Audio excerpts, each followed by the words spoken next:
it's such a hard thing. You know, there's a push for, you know, the basic engineering curriculum to become a master's degree, and I really see the sort of wisdom in that.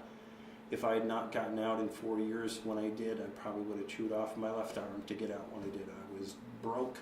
I was having to borrow money for the first time to finish up, and I just needed to get out and start earning money and putting some weight on. I don't have a problem anymore. I've spoken to high school students, junior high kids, and what's the most important subject that you learned? What do you think it was? Based on the benefit of your... For me in high school? For in your whole engineering curriculum, and that starts from elementary school all the way up through. That's it. Well, what's useful class for me, truthfully, it's been history. I love history. I'm weird that way. I remember stories like picture situations that it falls into a timeline for me. I don't know if it was most important for me, but I enjoyed it the most. Mm-hmm. For me, it's English, the English language. Communicating with people, it's cliche, but so much of what I do, Ann Clark used to laugh and say, if somebody wants to come in and shadow a high school student, can you come in and shadow you and see what it's like to be an engineer?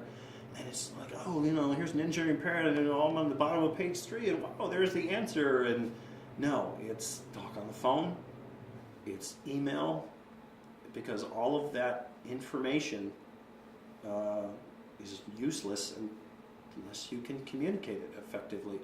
Drawing for us, we're obsessive about our drafting standards and our drawing standards. Graphically, we like consistency. We like phrasing notes in a very specific way. There are a certain list of taboo words, and it's not just us. You work for the Office of General Services for New York State on OGS, you will not use the word new. You don't say new door and, you know, new wall, because when you go over here and you say, I don't know, window, it doesn't say new window. Is that existing? It's, this is, you understand, there's a perfect logic for that, and we tend to really obsess over that. But line weights and how things are structured, how our drawings are named, our filing conventions, we're hyper anal retentive about how things are structured. We like systems. There's an old joke about CAD standards. Everybody's a big fan of CAD standards. They like their own. We force people to follow certain rules and how things get named. If I'm in a project, I don't even have to be the project manager. There's a project. Pick a project and go into any directory, and the directory is always the same. If I'm looking for a document, it's in Documents. There's the root directory. There's copies in what was sent, what was received. We don't use transmittals anymore. We have a PDF copy, and it gets put in Sent, and it gets put into a directory, and it always starts with the date. So it's all mapped out. It's completely logical, and if you follow that system, life is a dream. You get a phone call, and I need to pick up a drawing or something. If somebody sent it to me, there's a copy. It's in drawings received, and you go to the date and a little bit of a description. Life is dreamy.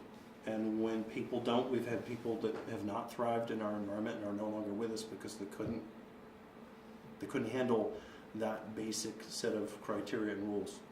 And so we like to be flexible and allow people room to do their own thing, etc. But it's only after they've sort of fallen into line with the basic foundation. Getting to the solution, there's many ways to solve a problem, any problem, but either how it's communicated or where to find the answer once you've got it, those are key things that have to be set. Discipline, rigor.